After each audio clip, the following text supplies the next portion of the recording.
Oke, sekarang kita masuk ke topik selanjutnya nih, yang tentang winning rate sama risk reward transaksi belum ya, Pak ya? Oke, sebelum kita masuk risk and reward, kita bisa juga memahami beberapa hal dulu. Misalkan contoh ya, bahwa pada saat kapasitas kita masih pemula, ya, kita harus sadar diri. Namanya pemula, di dalam bisnis apapun, jangan berharap profit yang gila-gilaan. Kenapa? Kembali lagi high gain, high risk. Mau cuan besar, resiko juga besar. Jadi, makanya ilustrasi saya di sini seperti kita nih seorang bayi. Ada tahapan-tahapannya. Makanannya juga makanan yang lunak-lunak dulu. Jadi, saya hanya mau mengingatkan, kalau kita baru masuk dunia trading, kita harus sadar diri bahwa kapasitas kita pemula. Supaya apa? Supaya jangan berdarah-darah dulu. Karena yang namanya penyesalan kan datang belakangan ya. Iya, Di muka namanya pendaftaran. pendaftaran. Nah, supaya jangan itu dulu. Karena saya pernah mengalami sesuatu yang buruk pada saat saya memulai trading forex gold online dengan tidak benar. Bahkan saya hampir kepahitan menyalahkan trainer, menyalahkan broker, cari kambing hitam. Akibat saya tidak mengetahui, bukan mengetahui, sebetulnya udah tahu ya, tidak memahami bahwa kapasitas saya masih pemula. Oleh karena itu, sekali lagi, sadar dirilah, berarti mengutamakan keamanan. Lanjut, bahwa rasa tenang senang kita nih, tergantung lot. Hmm. Kalau Anda entry 10 lot dengan satu lot, itu kan rasanya beda. Hmm. Sekarang kita masih levelnya pemula, mentalnya belum kuat. Makanya, lot itu perlu diatur. Artinya sekali lagi, jangan langsung besar lotnya. Tapi bertahap, seperti kita pesan barang pada saat membuka bisnis sektorial. Ambil barang dari supplier kan, nggak langsung 1 ton. 1 ton itu kan 1.000 kilo ya. Nah, 100 kilo dulu. Mampu jual, naikkan 200 kilo, 300 kilo. Saya selalu bilang, orang kalau udah pintar, apapun bisa dilakukan. Masalahnya waktu belum pintar.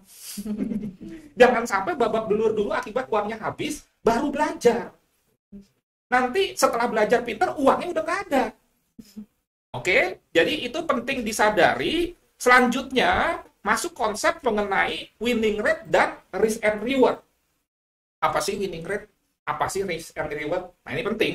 Kenapa? Karena pemikiran para pemula sering ke arah winning rate. Saya sering sekali nih ditanya begini, Coach, winning rate Anda berapa? Seperti itu. Apa sih winning rate? Winning rate itu akurasi atau prosentase atau tingkat kemenangan profit dibanding dengan kekalahan. Jadi intinya begini, misalkan kita 10 kali entry, berapa kali kita profit, berapa kali kita loss. Kalau 8 kali kita profit, 2 kali kita loss, itu yang disebut dengan winning rate-nya 80%. Pemula sering fokusnya ke winning rate. Dia anggap kalau winning rate-nya tinggi, maka hasil akhirnya profit. Padahal enggak. Oke? Sebelum kita bahas tuntas, kita selesaikan dulu masalah istilah perbedaannya. Risk and reward apa sih? Risk and reward itu perbandingan antara kerugian atau stop loss dengan keuntungan atau take profit, baik dalam PIP atau nominal uang. Jadi misalkan gini, kalau Vira dagang, kalau misalkan berhasil menjual, untungnya berapa? Kalau misalkan gagal menjual, ruginya berapa? Itu risk and reward. Bedain dengan berapa kali Vira jual barang, berapa kali untung, berapa kali rugi. Itu winning rate. Oke? Sekarang kita kasih perbandingan seperti ini. Contoh kalkulasi 10 kali entry. Ya, winning rate-nya 80%. Dengan RR, disebutkannya risk dulu ya. Baru reward. RR-nya 4:1 nih.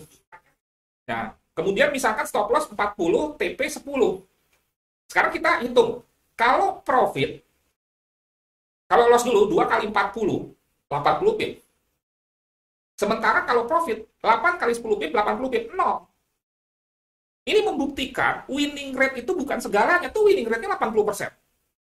Tapi kalau profit cuma 10 pip, kalau rugi 40 pip, Kira kalau dagang, mau nggak? Kalau misalkan jual barang, kalau untung 1 juta, kalau rugi 4 juta, mau nggak?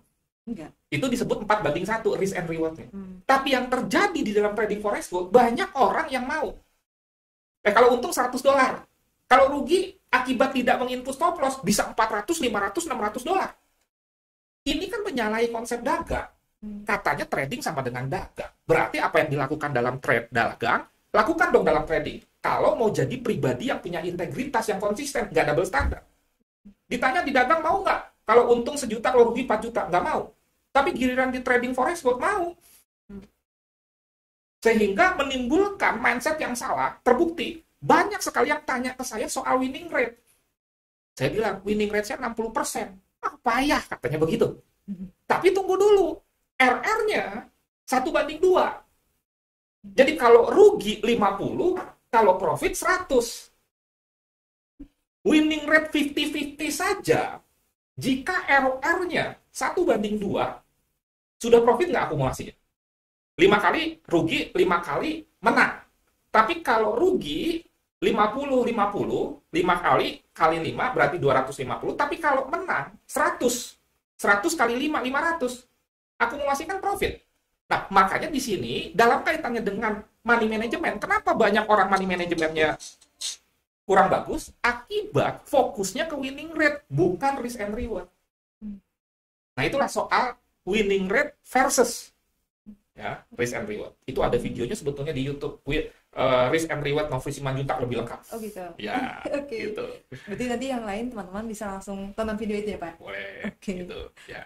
Oke.